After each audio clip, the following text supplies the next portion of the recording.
George McIntyre should be known as the forgotten radiation leak survivor, but could this guy have a more sinister side? Could he have wiped out the entire crew? George McIntyre was a hologram that we met in the very first episode for about 30 seconds, but I've managed to come up with 4 quick theories that might completely change how you look at this guy and really change how important he is to the Red Dwarf timeline. Plus I've got one bonus theory that you want to stick around for. Theory number 1. When Rimmer went to join the Enlightenment crew in Holoship, Captain Air-Cooled Platini said that the only way to join the crew was through Dead Man's Boots. The only way in is Dead Man's Boots. Meaning that one crew member was going to have to get deleted or effectively killed in order for Rimmer to join. But this isn't the first time that Rimmer got to be revived as a hologram through Dead Man's Boots. When the radiation leak swept through Red Dwarf 3 million years earlier and took out all of the living crew members, there was no reason whatsoever that anything would happen to George McIntyre.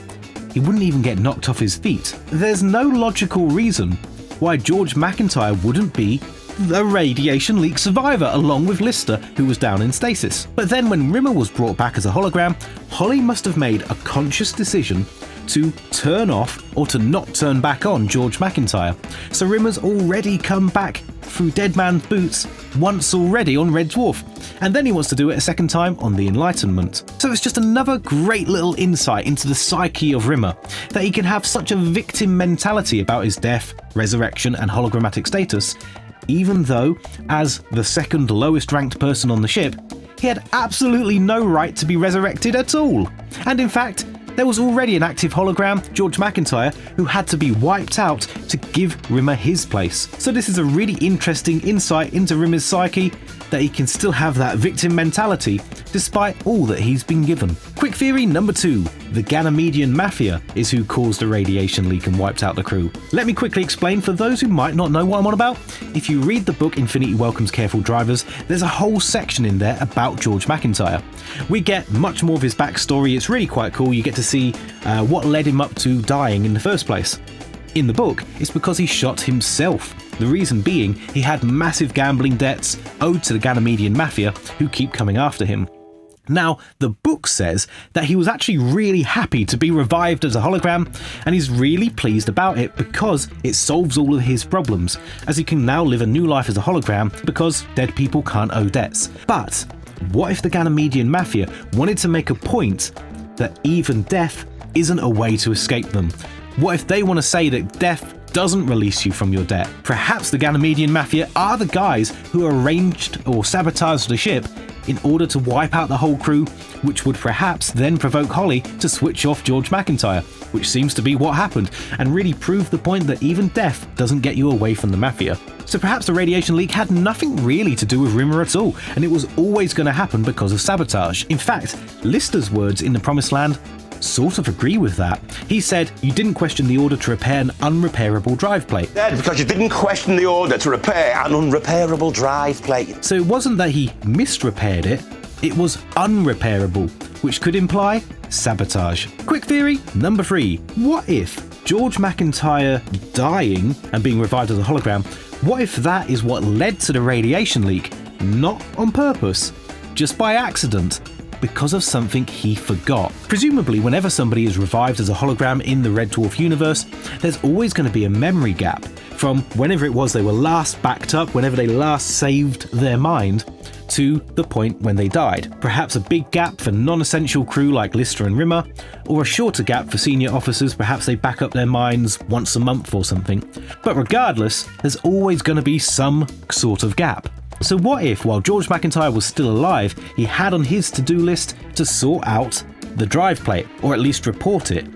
But then he died, it all got forgotten about, you get revived as a hologram, but from a backup that was at least, I don't know, a few weeks, few months old, and suddenly he's got no memory of the drive plate issue, leading to the crew just assigning it to Rimmer, thinking that there was nothing out of the ordinary. So it might be that George McIntyre dying is what causes the radiation leak, not deliberately, but just by him forgetting that there was ever a problem in the first place. So perhaps when Rimmer skipped from reality to reality in the episode Skipper, and it comes to the reality where everything seemed hunky-dory, everything seems fine, there hadn't been a radiation leak and everyone's about 30 years older. So maybe in that reality, George McIntyre hadn't died 30 years earlier. Maybe he died at the very start of that day or a few days earlier because the radiation leak suddenly happens. It could be that George McIntyre's death is like a Doctor Who style set point in time that triggers the radiation leak in each and every reality.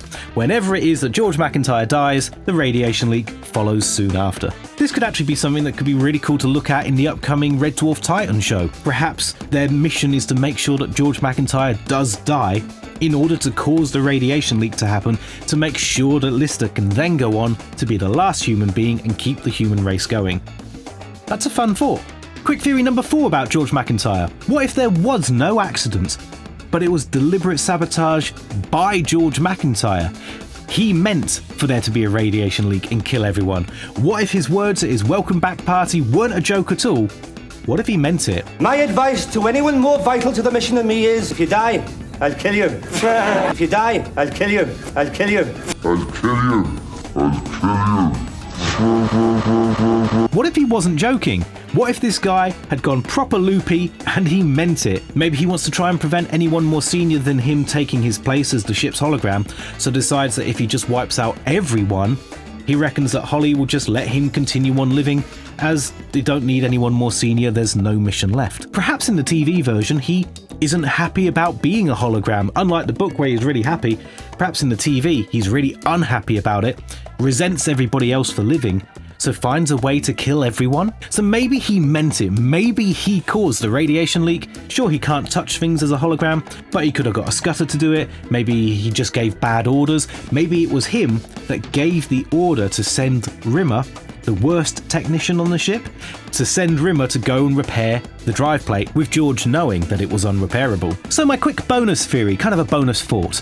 In Series 8, when the crew was resurrected by the nanobots, would they have resurrected George McIntyre as a living person or as a hologram again? I think he would have been as a hologram again because, firstly, Holly can only sustain one hologram, but it isn't Rimmer this time. Rimmer's living in Series 8, so that's not a problem. But secondly, and more significantly, back in the very first episode, Hollister flushed George McIntyre's ashes out into space back in our solar system 3 million years earlier. So I don't think the nanobots would have had any access to his ashes and had no physical reference, if you like, for George McIntyre. But given that they broke down and rebuilt the ship, they should have found his data disk that Rimmer would have hid back in the first series sometime. They would have found his data disk and been able to reboot him as a hologram.